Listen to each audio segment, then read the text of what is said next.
Hello everyone, आज हम करेंगे फोर्थ क्लास की हिंदी की जो न्यू बुक आई है वीणा, उसका चैप्टर नंबर 7। इससे पहले हम इसके 6 चैप्टर कंप्लीट कर चुके हैं। लिंक आपको डिस्क्रिप्शन बॉक्स में मिल जाएगा। और भी बुक्स के जो है चैप्टर्स हमने कंप्लीट किए हैं, उन सब का लिंक्स आपको डिस्क्रिप्शन बॉक्स में मिल जाएगा। आज हम करेंगे हिंदी की बुक का चैप्टर नंबर 7 और इस चैप्टर का नाम है नकली हीरे। तो एक कहानी दी हुई है इसमें, तो हम पढ़ते हैं इसे। देखो, काननपुर के बुद्धिमान और वृद्ध राजा का एक ही बेटा था। वृद्ध यानी कि बूढ़ा।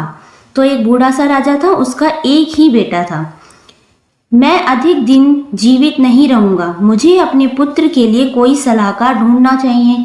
तो राजा सोच रहा है कि अब तो मैं बूढ़ा हो चुका हूँ और ज्यादा दिन तक तो मैं जिंदा भी नहीं रहूंगा, तो क्यों ना मुझे अपने, और अगला राजा मेरा बेटा ही बनेगा, तो मुझे अपने बेटे के लिए एक सलाहकार यानी कि एक एडवाइजर, जो भी कोई मतलब फैसला लेना हो उसके लिए एडवाइस दे सके, तो ऐसा मुझे ढूंढना होगा। एक सुबह उसने सब दरबारियों को दरबार में बुलाया। तो जितने भी दरबारी थे उसने क्या करा, राजा ने सबको दरबार में बुलाया क्योंकि उसे एक सलाहकार चाहिए था। मैं आप सबसे एक प्रश्न पूछना चाहता हूँ, कृपया करके स्पष्ट उत्तर दीजिएगा। तो वो राजा कहता है अपने सभी दरबारियों से कि मैं आपसे एक प्रश्न पूछूंगा और सभी मुझे स्पष्ट यानी कि बिल्कुल सीधा सीधा उत्तर देना। अब क्या है, प्रश्न है, क्या मैं बुद्धिमान और ईमानदार राजा हूं? तो वो प्रश्न पूछता है अपने सभी दरबारियों से, तो क्या मैं एक बुद्धिमान और ईमानदार राजा हूं या नहीं, आप सभी बताओ। निसंदेह महाराज, संसार में आप सब बुद्धिमान और ईमानदार राजा और कोई नहीं है। तो क्या कहते हैं उसके दरबारी, कहते हैं बिल्कुल निसंदेह। निसंदेह का मतलब होता है जिसपे कोई संदेह ना हो। तो कहता है निसंदेह महाराज, इस पूरे संसार में सबसे ज्यादा बुद्धिमान यानी कि इंटेलिजेंट आप ही हो, ईमानदार भी आप ही हो, और आप जैसा राजा कोई नहीं है, ऐसे बोलते हैं वो। अब क्या होता है, हर दरबारी को राजा ने एक एक हीरा दिया। तो सारे दरबारी क्या करते हैं, उसकी प्रशंसा करते हैं, उसकी भलाई करते हैं, आप तो बहुत अच्छे राजा हो, आप जैसा राजा कहीं नहीं है। तो सब क्या करता है, वो राजा अपनी प्रशंसा सुनता रहता है और सबको एक हीरा देता रहता है। आपके उत्तर के लिए धन्यवाद, ऐसा कह के सबको एक हीरा देता है। सब दरबारी प्रसन्न होकर चले गए। प्रसन्न यानी कि खुश होकर वहां से चले जाते हैं। पर एक दरबारी चुपचाप एक कोने में खड़ा रहता है। देख रहे हो आप पिक्चर में, आप क्यों चुप हैं, आपका उत्तर क्या है? फिर राजा कहते हैं सारे दरबारी तो चले गए हीरे लेके, लेकिन आप क्यों चुप हैं? और आपने तो अपना उत्तर भी नहीं बताया, आप भी बताओ भाई अपना उत्तर, जो मैंने प्रश्न पूछा था।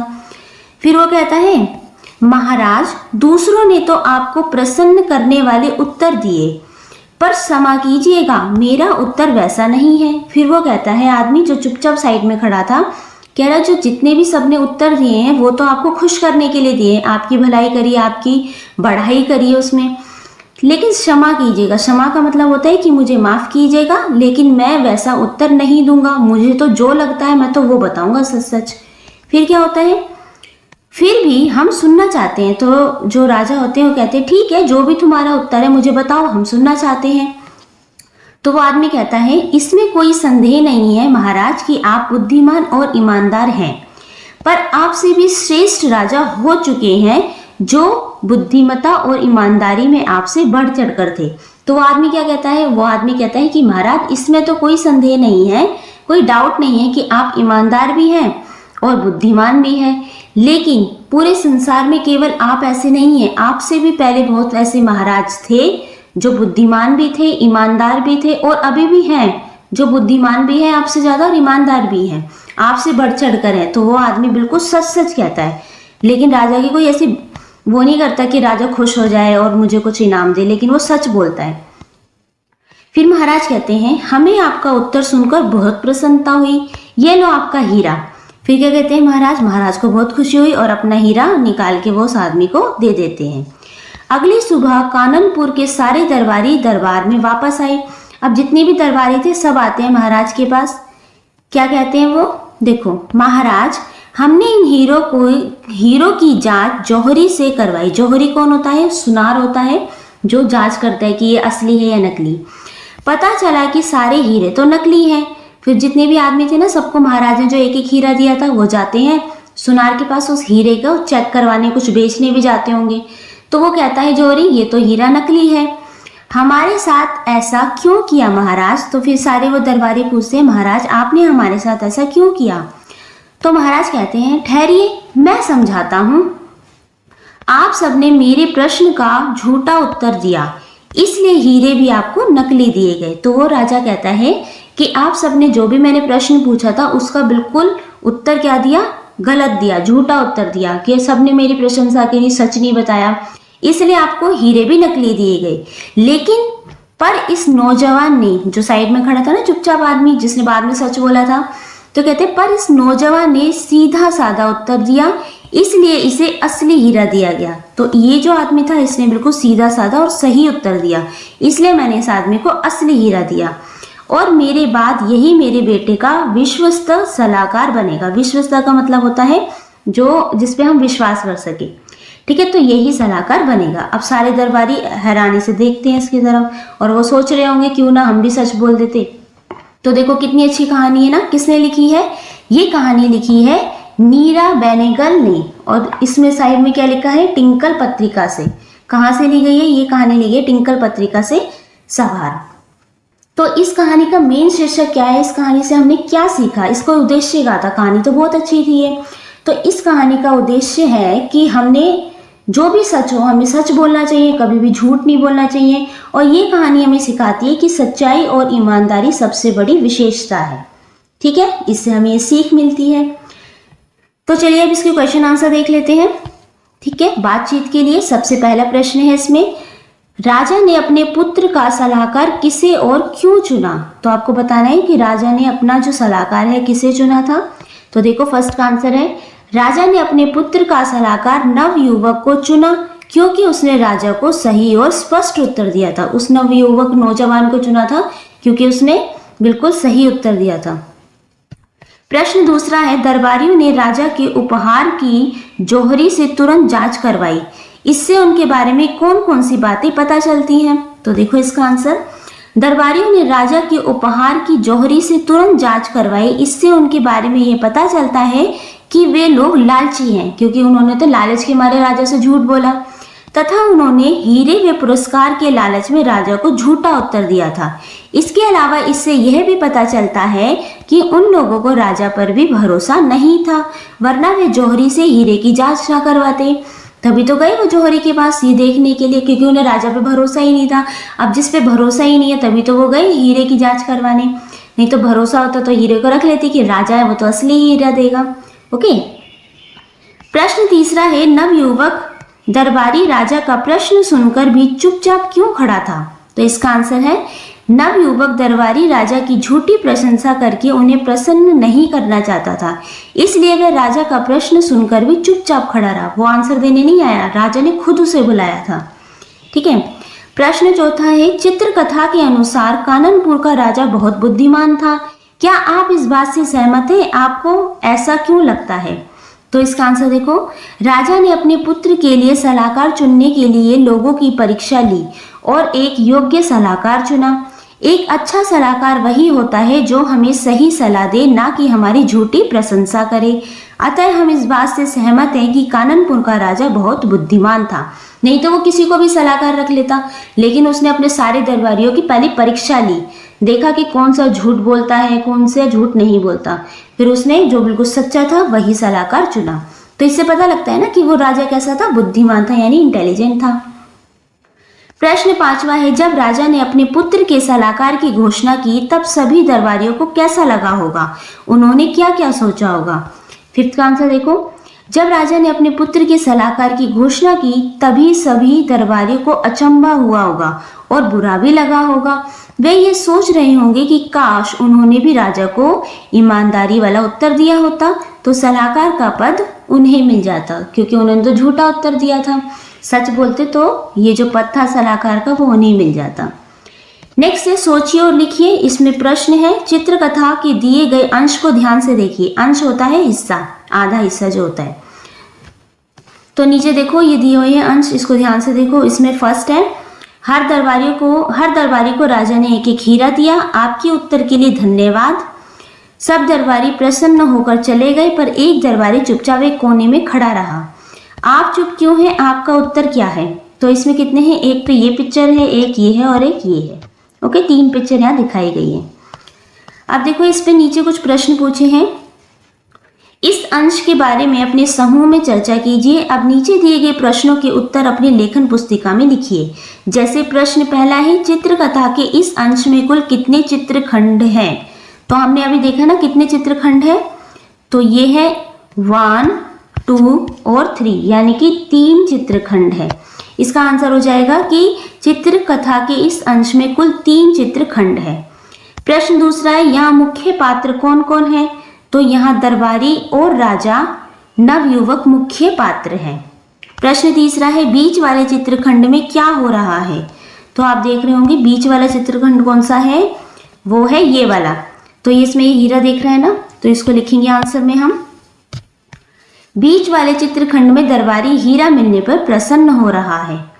नेक्स्ट है, यहाँ केवल चित्रों को देखकर कौन कौन सी बातें पता चल रही हैं? तो इसका आंसर देखो मैंने यहाँ ऊपर लिखा है, यहाँ केवल चित्रों को देखकर यह पता चल रहा है कि किसी दरबारी ने प्रश्न का उत्तर दिया तो राजा ने उसे उपहार में हीरा दिया। वहां एक युवक चुपचाप खड़ा है, राजा उसके चुप होने का कारण जानना चाहता है। यही तो पता चल रहा है इन तीनों पिक्चर में, दिख रहा है आपको? इस तरीके से ये आंसर लिखा गया। नेक्स्ट देखते हैं, ये है प्रश्न दूसरा।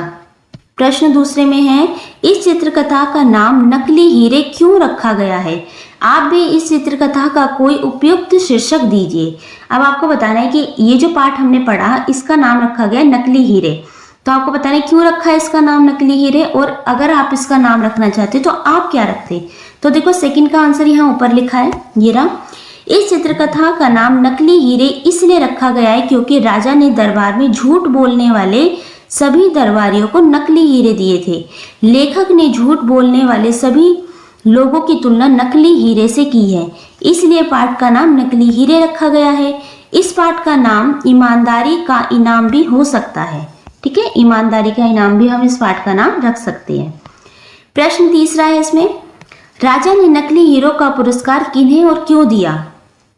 आंसर देखो, राजा ने दरबार में उसकी प्रशंसा करने वाले सभी दरबारियों को नकली हीरो का पुरस्कार दिया, क्योंकि राजा भी ये जानना चाहते थे कि ये दरबारी सिर्फ उसे प्रसन्न करने के लिए झूठी प्रशंसा कर रहे हैं या सच्ची कर रहे हैं, तो वो राजा जानना चाहता था। प्रश्न चौथा है, राजा ने एक को छोड़कर अन्य सभी दरबारियों को नकली हीरे क्यों दिए? अपने उत्तर का कारण भी लिखिए। अब आपको कारण भी लिखना है।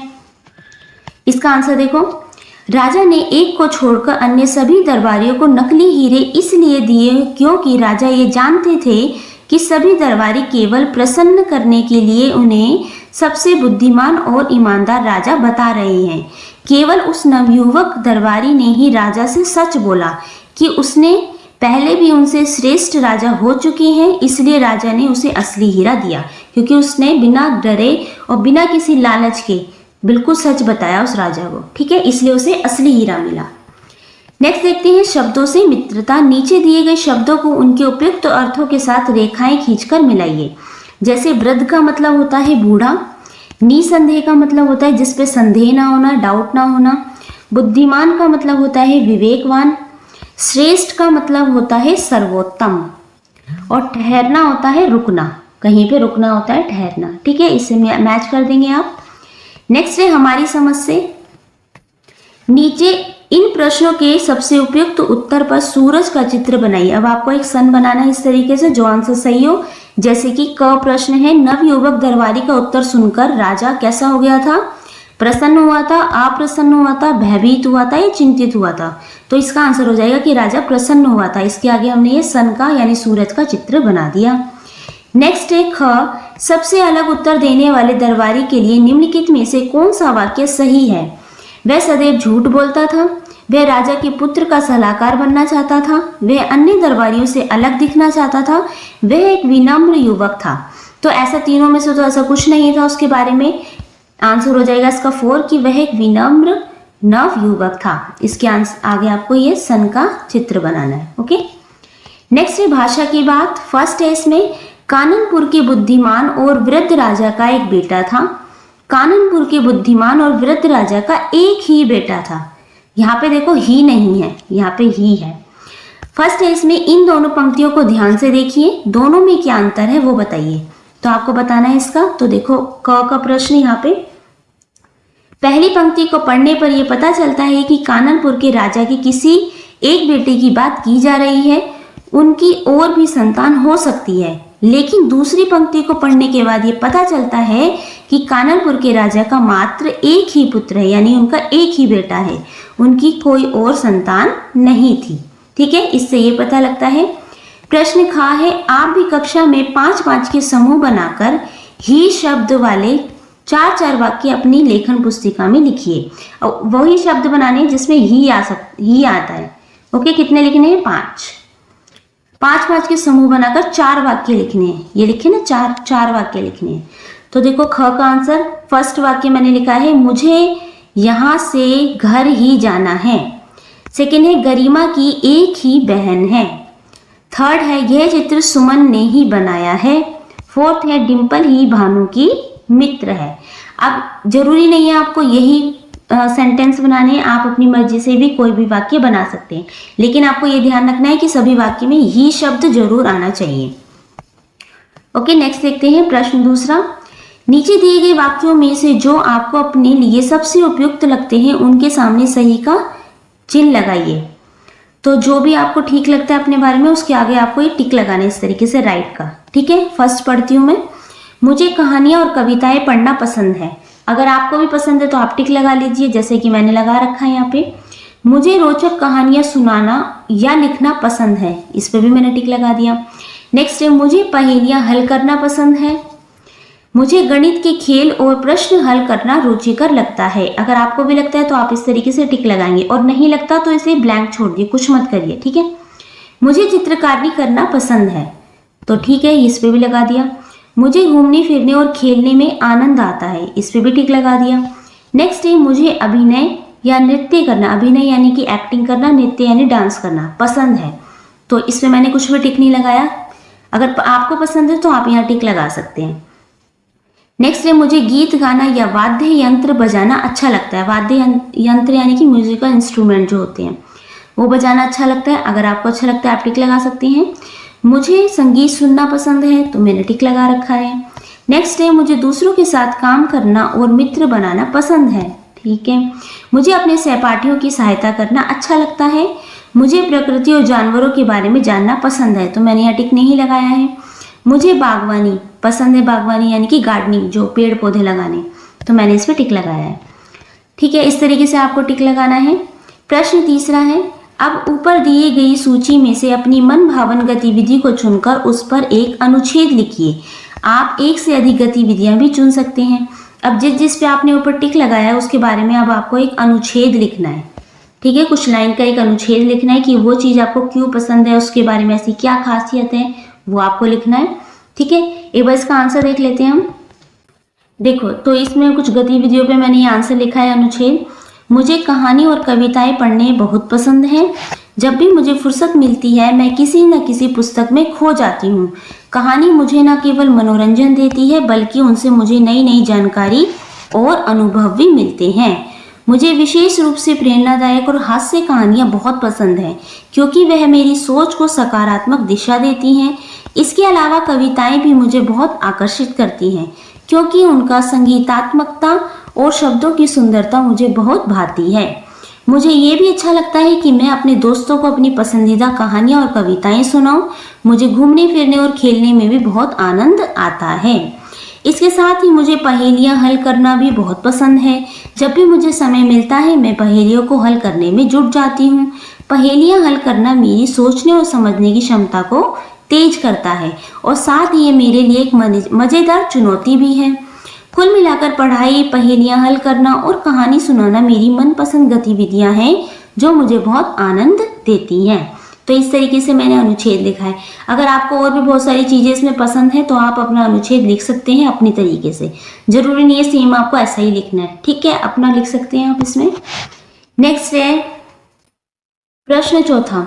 सब दरबारियों ने बारी बारी यही उत्तर दिया। उपयुक्त पंक्ति में बारी शब्द का 2 बार प्रयोग हुआ है। आप भी नीचे दिए गए ऐसे शब्दों से वाक्य बनाइए। तो यहाँ पे लिखा है ना बारी बारी 2 बार आया। अब आपको भी ऐसे शब्द बनाने हैं जैसे नीचे दे रखा है इन्होंने, धीरे धीरे। इससे आप वाक्य बना सकते हैं, धीरे धीरे रोगी स्वस्थ हो गया।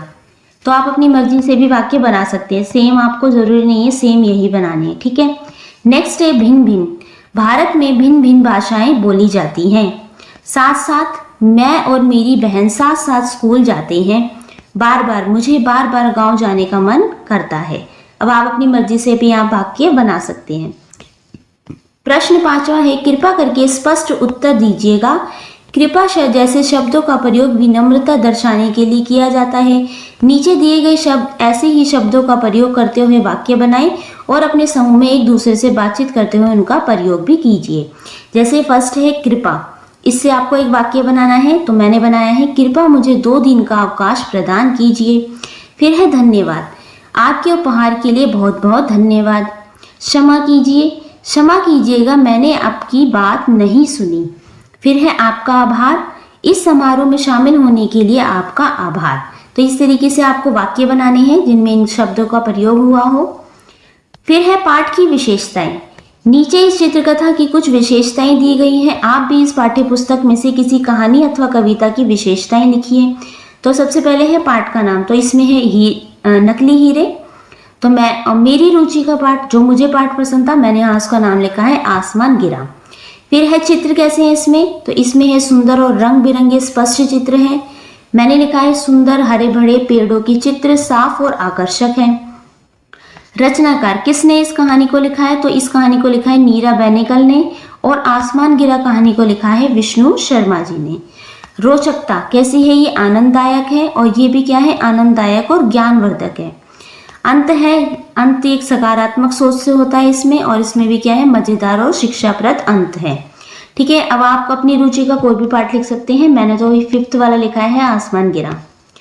नेक्स्ट है आपकी चित्रकथा। नीचे दी गई चित्रकथा के संवाद लिखिए। इसके लिए आप अपनी मातृभाषा का प्रयोग भी कर सकते हैं। नीचे देखो आपको एक चित्रकथा दे रखी है, बीच में एक ब्लैंक दे रखे थे, आपको खुद बनानी थी ये कहानी। तो मैंने कहानी बनाई है, एक केला कितने का है। जैसे ये लड़का जाता है इस दुकानदार के पास और ये पूछता है कि एक केला कितने का है। फिर दुकानदार कहता है 3 रुपए का एक केला है। फिर कहता है अरे यह तो बहुत अच्छा है। फिर आदमी क्या करता है, केला ले लेता है। अरे यह कुत्ता मेरा केला खा जाएगा। वो केला खाता जाता है, कुत्ता इसका, ये कुत्ते को देख लेता है। फिर से लगता है ये शायद ये कुत्ता मेरा केला खा जाएगा। फिर कुत्ता भाग के आता है भोगो करता हुआ, क्योंकि ये छिलके फेंकता हुआ जाता है आदमी। इस छिलके का क्या कर रहा है। फिर वो कुत्ता क्या करता है, छिलका मुंह में ले लेता है और ये सोचता है कि ये छिलके का क्या करेगा। फिर ये कुत्ता जाता है और इस छिलके को डस्टबिन में डाल देता है। फिर ये आदमी कहता है ओह सॉरी, मुझे ऐसे छिलके नहीं फेंकने चाहिए थे, उससे तो कोई भी गिर सकता है। तो इस कुत्ते ने कितने समझदारी का काम किया है ना। हमें भी ऐसे छिलके इधर उधर नहीं फेंकने चाहिए, डस्टबिन वहां रखिए तो डस्टबिन का ही यूज करना चाहिए। तो ये छोटी सी कहानी किसने लिखी है, राम बाबू माथुर जी ने। ओके, नेक्स्ट है खोजिए और आनंद लीजिए। नीचे दिए गए एक जैसे चित्रों में 5 अंतर खोजिए। अब आपको 5 अंतर खोजने, 2 चित्र दिए हुए हैं तो देखना है कि इसमें क्या नहीं है, अंतर कौन से हो जाएंगे 5। देखो फर्स्ट वाले में देखो यहाँ 2 पेड़ है, 2 पेड़ है, ठीक है, और नीचे वाले में 1 ही पेड़ है। तो 1 तो हो गया, ये हो गया आपका एक चित्र, एक अंतर। नेक्स्ट देखो यहाँ पे इस बिल्ली की बो है लेकिन नीचे वाले में नहीं है, दिख रहा है आपको, 2 हो गए। उसके बाद ये देखो यहाँ पे पत्ते हैं लेकिन नीचे वाले में नहीं है, ठीक है, 3 हो गए। उसके बाद देखो यहाँ पे खिड़की है, विंडो, लेकिन नीचे वाले में नहीं है, 4 अंतर हो गए। और 5वां अंतर है इस लड़की की जो टी शर्ट है, इस पे देखो ये व्हाइट कलर की लाइन है लेकिन नीचे वाले में वो लाइन नहीं है, यहाँ पे नहीं है ना। तो हमने पूरे 5 अंतर इसके ढूंढ लिए। नेक्स्ट देखो प्रश्न दूसरा, नीचे दिए गए चित्र में पाठ में आए 5 शब्द छिपे हुए हैं, खोज कर लिखिए।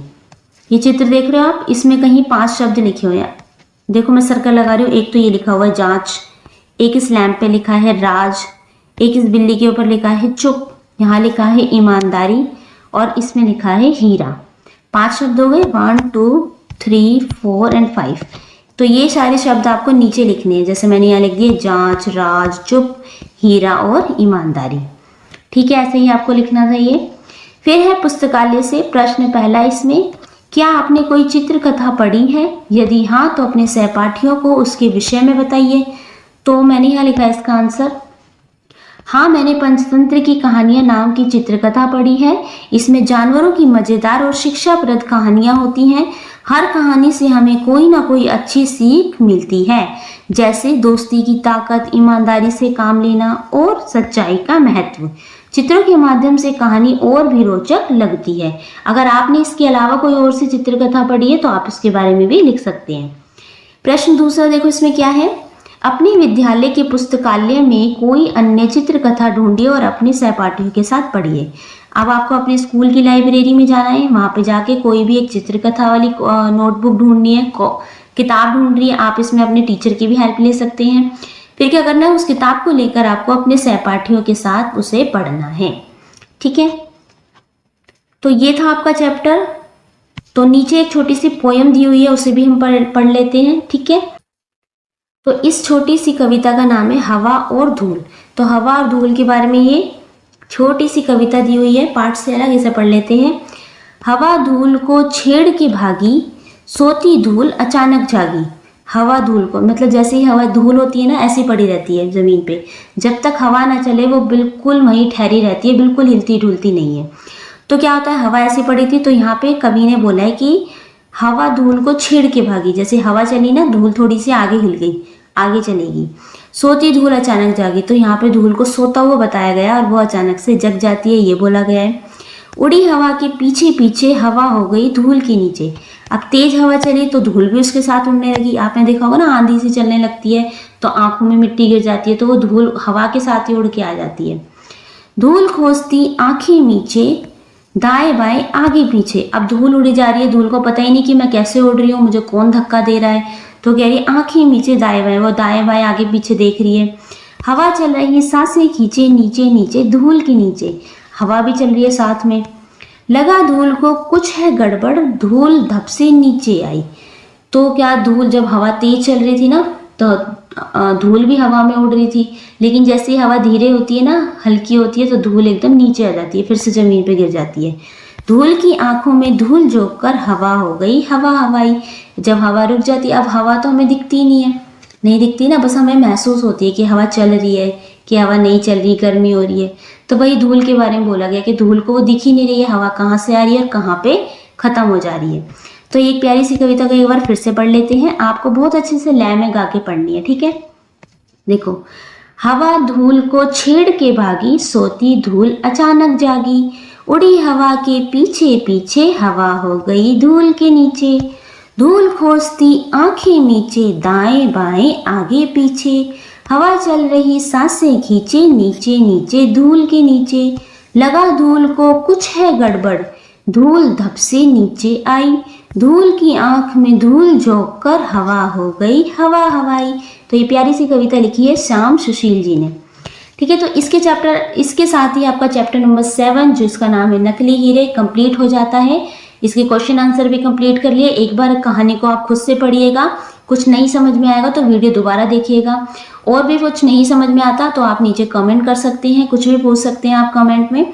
ठीक है, वीडियो अच्छी लगी हो तो लाइक करना ना भूलें, चैनल को सब्सक्राइब कर लीजिए, बेल आइकन जरूर प्रेस कर लीजिए ताकि कोई भी नई वीडियो है इसका नोटिफिकेशन आपको पहले मिल जाए। Thank you.